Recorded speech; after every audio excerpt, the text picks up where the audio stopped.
Hey, how are you? Daddy Abdullah here. Abdullah means slave of God. I'm working on behalf of God. Some say, no, you're just working on behalf of yourself. No, I feel like I'm working on behalf of God. I could be out partying, I could be out doing other things. I'm doing what I can, working on behalf of God. In my view, that's what I'm doing. And I'm glad if you've tuned into me, I'm glad that you're there. So, Daddy is here, and I want to read from my mother's old Bible. Here's my mother's old Bible. I want to read a couple of verses that are very controversial. This whole thing gets down to tremendous controversy. First, we'll go to Psalms chapter 82, verse 6. And it just simply said, I have said, ye are gods, and all of you are children of the Most High. Ye are gods with a small g, not the big G. You're not God. I'm not God. But we're gods. We're from God. We're of God. Now, that's a great big deal. A lot of people like to think, no, we're low-life sinners. We're just bad, evil, rotten sinners. We're from God. We are gods in that we are from God. We're an inseparable part of God. We're created by God, you see? So to put yourself down, to call yourself something low is an insult to God because you're from God. You are of God. It's not saying that you are on the level of God. Of course, duh, naturally we're not on God's level, but we are of God. We're from God. We're inseparable with God. You can't separate us. Now, that's in the Old Testament Psalms. I think David may have written that. Who knows? Now we go to the New Testament, the Gospel of John, chapter 10, verses 34 and 35, where it says, and Jesus was talking to the people, and he said, Jesus answered them and said, is it not written in your law, ye are gods? So he's referencing Psalms from the Old Testament. Then he said in the next verse, if he called them gods, unto whom the word of God came, and the scripture cannot be broken. In other words, it's in the Bible, so it can't be contested. It's right in here in the Bible. This is my mom's old Bible here. Now, the reason it's controversial is because a lot of religious people say, no, we're low sinners. We're evil, rotten, low-life sinners. You're insulting God by considering you that. Are we imperfect? Yeah, we're very, very imperfect. But we're beings from God.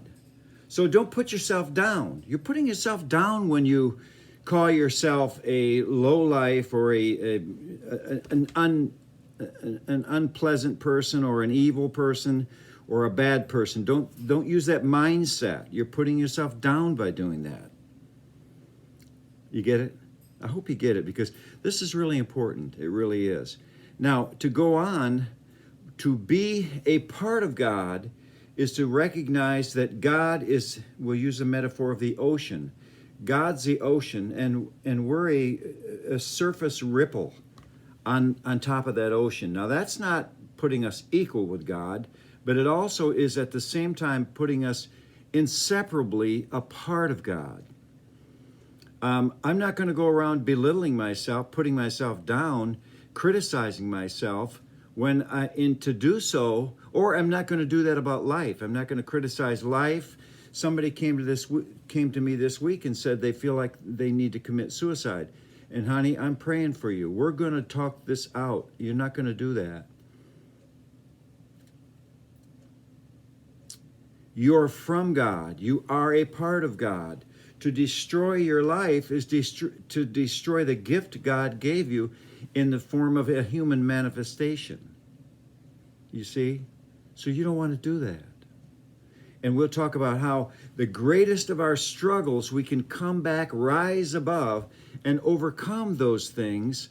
The greatest of our struggles we can overcome by believing in the fact that God, the perfect being, the perfect creator of all things, the creative element that brought about all things, so perfect, so majestic that we can't even come up with a name to call this being. We come up with God, and that's an inadequate expression. That God is the giver of life, so we have life because of God. And to talk about a suicidal inclination when things are tough. And in her case, I know they're very, very tough. And we're going to get through that. We're going to work through that, honey. We are going to work through that together. I want you guys to pray for this person. We're going to call her Sarah. And that's not her name, but we're going to call her that. That's not her name. Call her Carla. That's one of my ex-wives. We'll call her Carla. That's not her name. Pray for this young woman. Pray for this young woman that doesn't want to continue in life because she feels the pressures are too much. God says that we are ripples, we're waves on the ocean of life. The ocean of life is God. We're a ripple or a wave on that great ocean of life. That's a privilege and an opportunity to experience that. So we want to glorify that, and we want to make the most of that in our lives. We are God's gift to us is life. Our gift back to God is the lives we live. So think about that when you're trying to glorify God every day in your actions, in your thoughts, and in everything you do during the day. Think about trying to glorify God and manifest the fact that you're from God, you're a part of God. Think about that. You understand? Okay, let's get in close, and let me try to wrap this thought up by telling you how important it is for us all to be close to our Creator, to be close to our Creator, to be aware of our Creator, and to have an intimacy with our Creator. Let me tell you why we're on this planet, as far as I'm concerned. I'm almost 70 years old. I've thought about this a lot. Here's the reason I think we're here. We're here to love. We're here to be loved. We're here to forgive each other. We're here to accept forgiveness and to forgive ourselves for our inadequacies. And also we're here to embark on the journey of life, the evolutionary pathway of life, and to grow and learn. We're here for a classroom. And you can't graduate out of the 7th grade until you're done with the 7th grade to get into the 8th grade. So there are increments, there are growth patterns in your classroom of life experience. You go from the 7th grade, and then you pass that grade and you go to the 8th grade, and you pass that grade and you go to the 9th grade, and you pass, and that's the evolution of life, the climbing up the karmic ladder. Karma is something where we've had past lifetimes, or we're going to have future lifetimes in all likelihood. But we're here to learn our lessons from our past, and we're here to experience different outcomes through the fact that we have free moral agency in our future. Now, not everybody believes that, but I just want to say that this works for me, that I have had past encounters with life, and I've made many failures. I've dropped the ball and failed many, many times. And now I'm going to pick the ball up and go forward in future encounters with life. And that's what I'm going to keep doing until I evolve and become the creative energy that God is intending me to become. We're here to learn. We're here to love and to be loved. We're here to grow and evolve ourselves as human beings. We're physical beings, but we're really souls trapped in this physicalness of ourselves. And we're here to forgive each other. When somebody you love, like happened to me today, disappoints me and upsets me and terrifies me with thoughts and words, I've got to forgive that person. So you know who you are. I do my best to forgive you, and I do not judge you. As you're judging me, I'm not going to judge you. Matthew chapter 7, verses 1 through 3, if you go and read that, it talks about, judge not that you not be judged. When we judge other people, we judge ourselves. We become that thing we're judging. So if I judge you for something I think you're doing wrong, I must encounter that personal thing myself for judging you for that very same thing. You understand that? Okay. Listen, I love you guys very much. Daddy's right here. Love you. Care about you. Thinking about you all the time. So much so that I want to tell you, I'm going to fight like a dog to stay in here. This week has been a horrifying week. The last couple of weeks in the U.S. stock market, I've lost a whole bunch of money.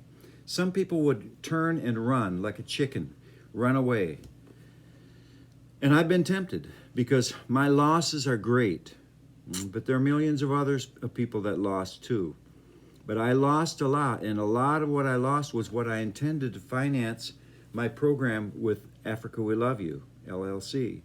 And now I struggle. I've got to dig deep into my personal money, and it jeopardizes everything. But I'm going to continue to try to do that. I just hope you understand it's not an automatic thing. I'm not a wealthy American that's got unlimited money. I've got a very limited amount of money. The stock market came crashing down because of the coronavirus that hit China and is spread throughout the world and put the scare of God and the devil into all kind of beings, millions of investors around the world. And I've suffered from that.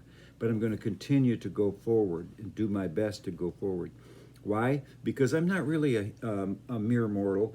I'm a being that is a spiritual being. I've got God inside of me. I'm a part of God. God is me, and I am a part of God. So I'm going on that strength, on that commitment that I'm interconnected inextricably with God. And I want you to understand that when you go through your daily life. Go through your daily life every day and understand your connection with God, that you're inseparably connected with the creator of the universe. If that doesn't get you excited and get you turned on and get you thrilled about life, I don't know what will. I really don't. So don't give up, no matter how the tendency is to want to give up. Don't become suicidal and say, no, I just can't make it. I can't get through it. You can get through it. Each of our challenges, each of our difficult times are an opportunity to grow and evolve and expand and to overcome. And with God's help, that's exactly what we do. I love you guys very, very much. Stay with me. I love you. I'm not going anywhere. God willing, I'm going to be here with you. I love you so much. Always will. Daddy loves you. Bye-bye.